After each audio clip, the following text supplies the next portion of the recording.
सबसे शानदार सवाल इस कंसेप्ट पे शायद ही बनाया जा सकता है अगला, इससे ध्यान सुनिएगा। दो चींटियां हैं ए और बी, एक पॉइंट पी से एक ही समय में चलना शुरू करती हैं एक सर्कल पर। दो चींटियां हैं ए और बी, वो एक ही पॉइंट पी से चलना शुरू करती हैं सर्कल पर सेम टाइम में।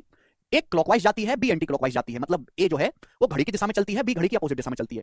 दे meet for the first time at 10 AM, वो पहली बार 10 बजे मिलती हैं। When A has covered 60% of track, पहली बार ये 10 बजे मिलती हैं। They meet for the first time at 10 AM when A has covered 60% of track, जब ए ने 60% ट्रैक कवर किया है। Okay, if A returns to P, यदि ए जो है पी पर वापस आता है 10:12 पे, तो पूछा बी जो है पी पर कब वापस लौटेगा। ध्यान से सुनिएगा मेरे प्यारे भी, दो चींटियां हैं, दोनों अपोजिट डायरेक्शन में चलती हैं, एक दूसरे की ओर ही चलेगा। ध्यान से देखेंगे मेरे दोस्तों तो दोनों एक दूसरे की ओर ही आ रही हैं। ए जो है घड़ी की दिशा में चलती है, बी घड़ी की विपरीत दिशा में। सुबह 10 बजे मिलती हैं जब तक ए ने 60% ट्रैक कवर किया है।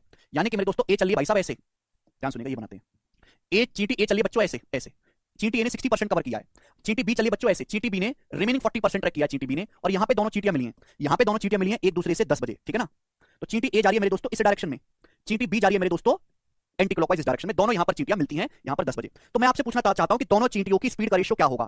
क्या आप यहां से दोनों चींटियों की स्पीड का रेशियो नहीं बता सकते। ध्यान सुनिएगा, दो चींटी एक साथ चलना शुरू करती हैं एक साथ, ठीक है भाई साहब, सुनना ध्यान से, और बीच में कहीं मिलती है, तो दोनों ने सेम टाइम तक ट्रैवल किया।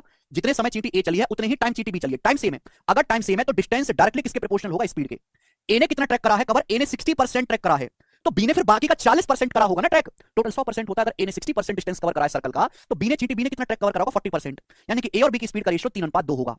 चींटी ए और चींटी बी की स्पीड का रेशियो 3:2 होगा। दोनों चींटी 10 बजे मिली। ये वैसा ही सवाल है जो कंसेप्ट सिखाया, बस सड़क सीधी ना होकर सर्कल में है, बाकी तो सेम है, दोनों एक दूसरे की ओर चल रहे हैं, दोनों चींटी एक दूसरे की ओर चल रही हैं, सेम टाइम पे चल रही हैं, बीच में कहीं मिली, बाकी तो सब कुछ सेम है ना, कोई फर्क नहीं है बेटा। तो दोनों की स्पीड का रेशियो 3:2 है। अब मिलने के बाद हमारी चींटी ए यहां से यहां तक पहुंचे, चींटी ए वापस पी पर आती है 10:12 पे, यानी कि चींटी ए को समय लगा मिलने के बाद पहुंचने में 12 मिनट। तो यही पूछा कि चींटी बी को मिलने के बाद वापस पॉइंट पी पर आने में कितना समय लगेगा। चींटी ए को समय लगा है 12 मिनट, 10 बजे मिली, 10:12 पे 12 मिनट, तो चींटी बी को कितना समय लगेगा ये पूछा है। तो S1/S2 बराबर अंडर रूट, सपोज चींटी बी को टी समय लगेगा, under root T upon T1। चींटी ए को कितना समय लगा है 12 मिनट, चींटी ए को 12 मिनट लगा, मैंने मान लिया कि चींटी बी को टी समय लगा है। दोनों तरफ से स्क्वायर करेंगे, 3/2 का स्क्वायर 9/4 बराबर T/12, 4 से 12 3 बार चला जाएगा तो ये आ जाएगा 9 27, यानी कि 27 मिनट।